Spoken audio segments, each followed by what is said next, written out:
Hi, I'm going to do a brief video on Suzuki Violin Book 1, Minuet number 2. I'll play through it first and then we can talk about some of the things to work on.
Okay, so first thing you want to look at, of course, is the key signature.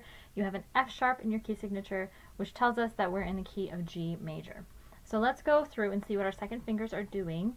Just as a review, let's look at E string first. So your second finger will be on a G natural, okay, because there's no G sharp in our key signature. So that really has to be squishy, and that's super important in this song because we are in the key of G. So G really needs to be right, and it needs to be our home base. Okay, so let's just get that in our fingers before we even do anything else. Look down at measure 21. You should see something that looks like this. Okay, just practice that once, just so you get that squishy 2-1 open feel. Okay, very, very important. Alright, the next thing we're going to look at is on the A string. So on the A string, your second finger will be on a C natural, right? No C sharp in this key signature. So again, squishy 2. Okay, like that. On the D string, you've got an F sharp, so your second finger will be a high 2 or a stretch 2. Okay, and then I don't think we even go down to the G string in this song, do we? So we won't worry about that. Okay, beyond that, let's look at the first couple measures. This is really important because it comes back over and over and over again, so I really want you to focus on those first two measures before you even go on to anything else. Okay, so you'll notice right away we have a lot of jumps. Our notes are jumping from one to the other. We're crossing strings. These first four notes, okay, just for your trivia, that's called an arpeggio, okay, when it's outlining a chord like that. So you're going to want to practice that slowly. Practice putting a space in between each note just so you can practice setting the finger, moving the bow to the correct string if you need to, and then going on. So like this.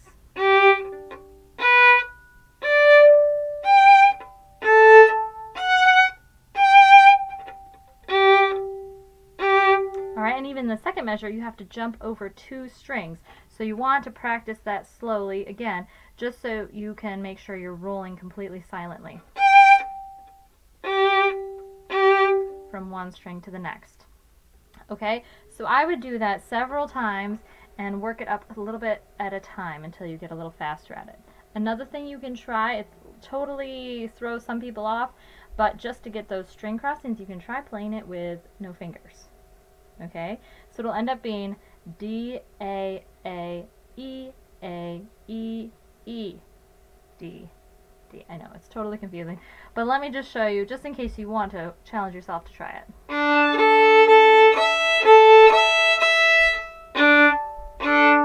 Okay, it's a good skill to have as a violinist to be able to take away the fingers and still be able to figure out what strings you're on, just so you can really focus on what the bow is doing. Okay, once you get beyond that and measure 2, make sure that you're doing a hooked bow, right, like we had in Minuet 1. Up, up for the G. Up, up. Okay? Once you have those first two measures, you can really move on. There's a lot of other things to work on too.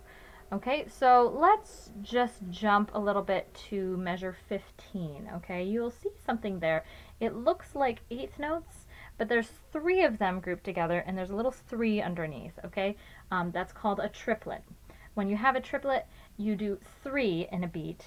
Normally we do 2 eighth notes in a beat, right? But in this case, we're doing 3 eighth notes in a beat, so they don't really have an official, like, a different kind of note, so they just write it this way with a 3, just so you know, hey, there's 3 of them here, okay? So you might even think something like triplet ta, ta, ta, or I don't know, you can chocolate ice cream cone, something like that to help you think of that rhythm. So let me just do that in context for you. And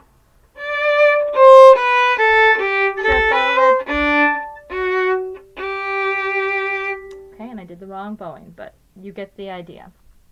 All right, let's keep going down to measure 23. You see another triplet, just like we had, but then it gets a little trickier, okay, because you have B and then not just D, but D sharp. Okay, so that needs to be a stretchy 3. So let's take a second and make sure we can find that stretchy 3 before we even go on. So if you play first finger, now just for the sake of practice, play a C sharp, okay, so a stretch, and then do another stretch for your D sharp. And now do a squish for your 4th finger. And that should sound the same as your E string.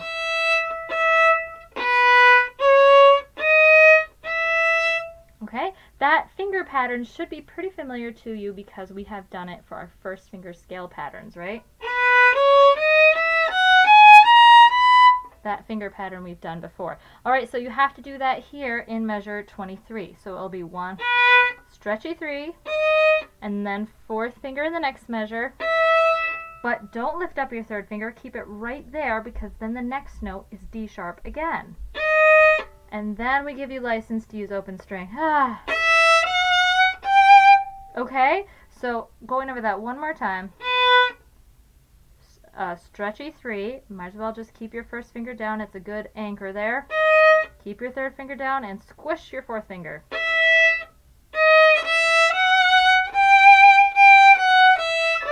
And then you're back to D natural. Okay, I hope that makes sense. I think that's all the main things there. Just as always, be looking out for your C naturals and your G naturals in this song. If you have any other questions, feel free to contact me or set up a Zoom lesson. Okay? Thanks. Bye.